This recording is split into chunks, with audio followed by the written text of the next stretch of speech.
बांग्लादेश की राजनीति में एक ऐसा नाम जिसने अपने संघर्ष, साहस और नेतृत्व से इतिहास रचा।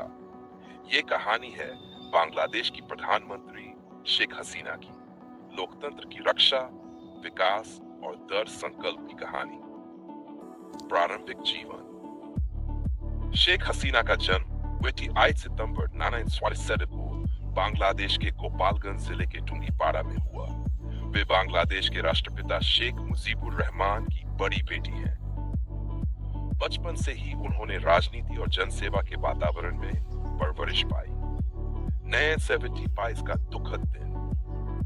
9 अगस्त 1975 बांग्लादेश के इतिहास का सबसे काला दिन। एक सैन्य विद्रोह में उनके पिता शेख मुजीबुर रहमान, माता, भाई बहनों सहित पूरा परिवार हत्या का शिकार हो गया।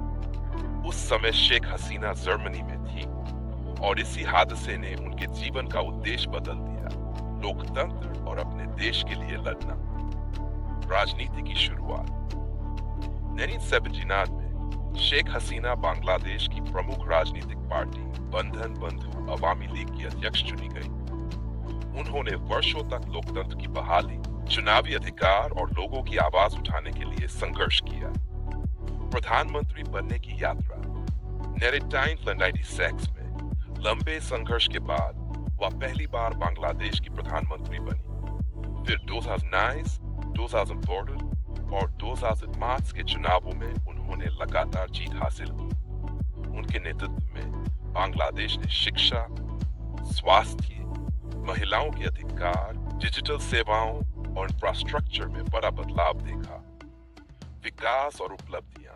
पद्मा ब्रिज जैसे मेगा प्रोजेक्ट, डिजिटल बांग्लादेश का विजन, ग्रामीण विकास, बिजली उत्पादन में उछाल और महिलाओं को समाज की मुख्य धारा में लाने की उनकी नीति ने बांग्लादेश को नई पहचान दी। उनकी नेतृत्व शैली दृढ़ता, निर्णय क्षमता और राष्ट्रहित पर केंद्रित रही है। चुनौतियां और आलोचनाएं। शेख हसीना ने आतंकवाद, चरमपंथ, विपक्ष के आंदोलन और राजनीतिक अस्थिरता जैसी चुनौतियों का सामना किया। हालांकि मानवाधिकार और प्रेस स्वतंत्रता को लेकर आलोचनाएं भी हुई, लेकिन वह हमेशा कहती रही, देश की सुरक्षा और विकास मेरी पहली प्राथमिकता है। निष्कर्ष। संघर्ष से शुरू होकर सर्वोच्च शक्ति तक पहुंचने वाली ये यात्रा एक ऐसी नेता की कहानी है जिसने अपने पिता के सपने सोने का बांग्लादेश को साकार करने के लिए पूरा जीवन समर्पित कर दिया।